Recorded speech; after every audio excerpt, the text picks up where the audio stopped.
Hello there, this is B More with Just a Bunch of Nerds, and I'm here to teach you how to play video game High School by Plaid Hat Games. Plaid Hat Games is the company that brought you Dead of Winter, which you can also watch our video on.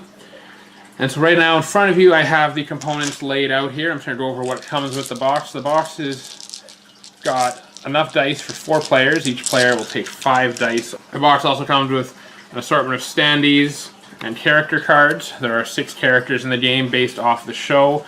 For those of you who have not seen it, it is on Netflix. A little rundown. It is a show about an alternate world where video gaming is almost like the sport, and people who play video games are coveted to go out to these major schools and compete in events. And so it focuses around one school, Video Game High School, or VGHS, and the characters in it. I originally found out about this show because of the actor starring as the principal, seen here, Dean Calhoun, which was played by Harley Morenstein of Epic Mealtime fame. And so right off the bat, starting with the standees, I have my one component complaint about the game. So there are 3 standees for each character, and there are a total of 6 characters in the game. However, the game is only for up to 4 players. So they only give you enough stands for up to 4 players plus 1 extra, so that means that I haven't put that 1 extra on. I've got the other 2 sets of players here not on stands. And I mean, that's not a big deal, except for the fact that over time, if you keep switching them, it will cause some wear and tear. So I've got this 1 extra one, and I'm going to see about emailing Plaid Hat Games, see if they can get any more. I might have an extra in Dead of Winter if they're the same style, but it just would be nice to have all the pieces on there. And so yeah, you have your cards. Each character has a different special ability, and each character also has 3 ability cards that correspond to them. And so you would take those depending on what character you took. So there's the cards. The game has an assortment of video games, and because that is the theme of the game, it's a worker placement game where you're trying to increase your rank in the school, which again is thematic of the show. And to do that, you are going to different classes to get skills in video games and competing for high scores, which is the main way you will be able to get your rank increases. There's a deck of challenge cards, which also sets the level of rounds in the game. When you run out of challenges, the game is over. We have a simple worker placement board here with different areas you can place and a rank track, so going from 50 all the way to 1. If you get to 1, you are the number 1 ranked student and you win the game. We have first player marker and a bunch of tokens representing skills in different games. There's racing games, fighting games, shooters, music games, and point and click. And so these are double-sided to show if you've gained a temporary or a permanent skill in that area. And we also have bonus point, high score tokens, round markers. And so I'm just going to go set this up here and show you a bit more about the game. So right now I've got everything set up here for a 2-player game. So we've got the standees, and we have the ability cards, and the character card for 1 player, Jenny Matrix. And then we have Dean Calhoun,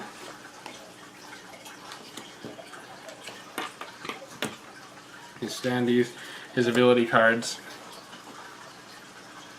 And then on the top of the game, we will have the different video games, and they have these high score markers on them.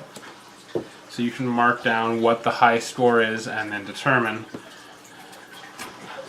because getting the high score gives you extra points in the game, and so of course the higher the score is, the more points you will be able to get as well. Overdrift, the racing game, the fighting game, Laceration Force, Field of Fire, the first-person shooter game, Axe Legends Arcade, the music game, and Wrath of Galaxies, the point-and-click or real-time strategy game. Now I'm just going to zoom in on one of the areas here that you can place, and that's right, we center the Grand Theft Auditorium, and this is where the challenges will go, and you'll flip one up every turn. So if we look here, we have the RTS class. So there are 4 classes. So these here, RTS, Racing, Fighting, FPS, and Rhythm class. And these, they all have similar effect, and so I'll just focus in on this one here to show what they do. And what it is, when you place on there, we got a few things. First thing is there's this little robot, it looks like, symbol. And that shows how many people can be placed there. So all the classes have just 1. And a couple of the other places can allow multiple people or up to 4 people to go there. And then the next thing is next to the lightning bolt, there's a number 3, and that's how many times you can take the action once you're there. So in these here, first action is spend a die to gain 1 temporary skill token. It shows a yellow point and click arrow. So the yellow side, and that just represents getting a temporary skill that you use it once and then it goes away. And so you could do that up to 3 times. Spend 3 dice to get 3 of these tokens. And now you only get 5 dice a turn. The other thing you can do is you can spend a pair of dice with the same face to gain 1 permanent skill token. And that's the blue side. So a permanent skill token you'll have for the rest of the game. Unless something causes you to lose it. But every time you use that skill token, you get it back the following turn. The thing is, you get the 3 actions on this space. So any of these spaces here, you're only allowed to take 1 type of action. So since you only have 5 dice, and you have to spend dice, not permanent skills, you have to either you can do this 3 times, or you can do this a maximum of 2, but you could not do 2 of this one and 1 of that one. You have to choose 1 type that you want. And so, just to show you here, all these ones are the same, just different information on it. Then we've got here the Kojima Quad, and that allows you to spend 1 die to buy back a power-up card. Power-up cards are your 3 special ability cards that you have, and you can use them on your turn to do whatever it says, and then they're discarded. And so the only way to get them back is to go to the quad here, and 2 people can go there, up to 1 action each. We've got the cafeteria, and you can simply change the face of one of your dice up to 3 times. So up to 3 different dice you can move to whatever you feel like having on there. Got the study hall. Spend 3 skills to gain 1 permanent skill token.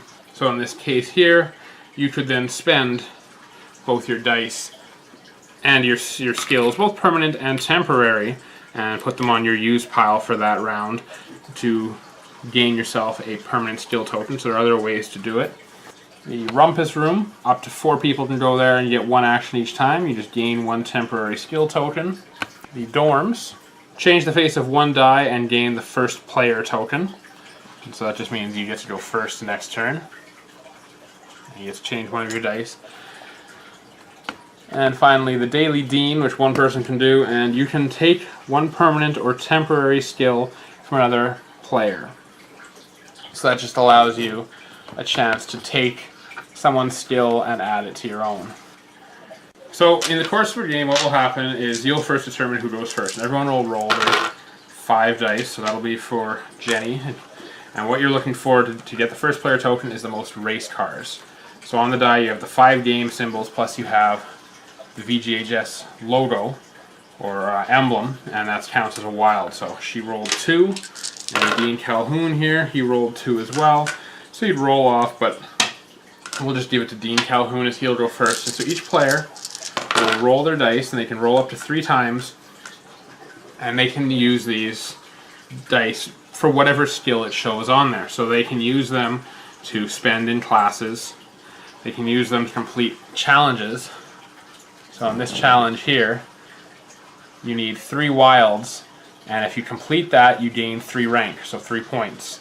However, if you do not successfully complete that, or you do not put one of your standees there as one of your turns, and you can place up to 4 people in the Grand Theft Auditorium, it's called, then you will lose 3 rank. So it is important to try to complete these challenges as well, and you need to be keeping an eye out for what you might need. And the other thing skill points are good for is for setting high scores. So we have up here the 5 games, And so let's just roll my dice here and see what I want to keep. A little bit of everything. Let's see there. Okay, so I've got here 3 fists for fighting, and then 1 rhythm and 1 real-time shooter. And this player will go here. So you'll put them on the one side of your card, and that represents your unused energy or skills. And so each player will now take their chance to make their turn. I will, well, let's say I'll start right here, and I will place it on this one here. So I get to change 3 of my die faces. So because of the objective there, I'm going to change 3 of my die faces to the wild side, because I need that to complete this. And that will be my first place, so this player will go. And well, they'll go here to take the first player marker, and they'll also change one of the dice because they need to get wilds as well.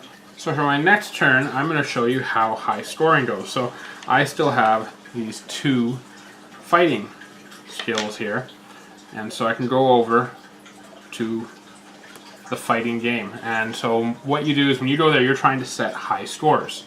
And so what you do is you spend your skills. So in this case, I spend 2 fist skills, and I've now scored 2 million points on this game. And so both players start at 50 here. So by scoring 2 million points, you get every skill you spend towards that type of game gets you 1 million points. And every million points gets you a rank. So I will move up 2 ranks, so I'm now at rank 48. And then what I'll do is I will mark this game here, so that as you just keep sliding the card down, at 2 million, to show that is now the high score. And I will put a high score token on there, just to show that it's been set this turn. And that's just a reminder, because only 1 player can go to each arcade game per round. Now, so I have spent these 2 here, so they're gone. Now my opponent will go, and my opponent will actually play one of their cards. And so driven. Change 3 dice in your active pool to sides of your choice. So that'll be discarded. And so here are my dice. I'm going to change, well, I need another wild energy. And then I will go with 2 first person shooter energy. So that's what I have now. And actually one thing I forgot here, so every player has different special abilities. Dean Calhoun gains 1 rank every time he sets a high score. So he would actually move up to rank 47. So now that I have these here, I could go and spend those dice and try to set another high score. Or I'm going to take this here and I'm going to go and I'm going to place my character in this zone here. So this is the racing class. Need a little more space here. I didn't set this up properly. So I'm going to go to the racing class. I'm going to do the action of spending a pair of matching dice. So I'm going to put these on the right side of my card, and I will gain a permanent racing skill token. So the blue side represents permanent, the yellow temporary. So I will have a permanent one, and it will be placed. So if you look down here, she has 2 spent energy, and then 3 unused energy dice, or action dice I should say, plus 1 permanent token there. So now it's going to be the 3rd round of putting out pieces, and I'm going to put one in the Gamer Decathlon at the Grand Theft Auditorium. So spend my 3 wild energy, or wild skills. Sorry, I play a lot of Dice Masters, we refer to them as energy. It's the same thing, and so because of that I will gain 3 rank. And then the other player will go, and let's just say, they will do the same thing, so they'll spend their 3, and they will gain 3 rank as well. Then we would get to the final stage here. First thing we do is we resolve challenges. So anyone who has not completed this challenge would suffer the penalty. In this case, you would lose 3 rank. The other thing we do is, so we take all our stands back, is we would take these bonus point tokens and we place one on every game that did not have a high score set this round and take away the high scores. And the reason that is now if you were to set a high score of 2 million on Field of Fire, you would get your 2 bonus point, or your 2 rank up, plus your 1 bonus points would give you an extra rank. And if, as the game goes on, if no one is setting in these high scores, suddenly they might be 4 or 5 bonus points on an area, and all you have to do is set the high score to claim that, and that's why these markers go on there to show that this one had a high score set, so it does not get any bonus points. So the game will go around turn after turn, and you'll simply be going through the different challenges. So this one here has, you need these 3 actions, and so you can gain tokens and rank or lose rank. And so just different actions that need to be taken. And you will go until you hit number 1 rank in the game, or until all of them are run out, and then you cannot draw a new one for that turn, and whoever is the highest rank will win the game. Now, because this is ranking and not points, there's an interesting mechanic here, which I like, and is that there, other than when you start at 50, because you can't go below 50, even if you lose rank right off the beginning, is there are no tie games at any point in this. So if Jenny here, who has 47, gains 3 rank, 3, she does not remain on that spot. She actually bumps the player 1 spot behind her. And there are other cards that have abilities that affect that, such as if you play the character The Law, when his rank token lands on another character's rank token, bump that token back 3 spaces instead of 1. Make fart noises while doing so. I was pleasantly surprised with this game. I'd seen well, it started off, I guess, as a movie on Netflix, and then they cut it up to be just episodes of a TV show, and I think they're might be going into a 3rd season. It's very much about training, going to school and that. It's a nice light worker placement game, very easy to learn. It doesn't take too long to play. I think the first game might have taken us an hour just because we were learning and trying to figure out the different strategy in that, and missed a few rules the first time. So I just want to take the time to thank you for watching my video here on Video Game High School, the worker placement game. As always, if you have any questions or concerns, definitely send us a message or comment, and always like and subscribe. We do have Facebook, we have Twitter. We've expanded from just board games to board games, card games, dice games, video games, action figures, just trying to get a broad scope of stuff that we wanted to talk about. And if you have anything you want to see, definitely send us a message. So this is Be More with Just a Bunch of Nerds, and I'm signing off.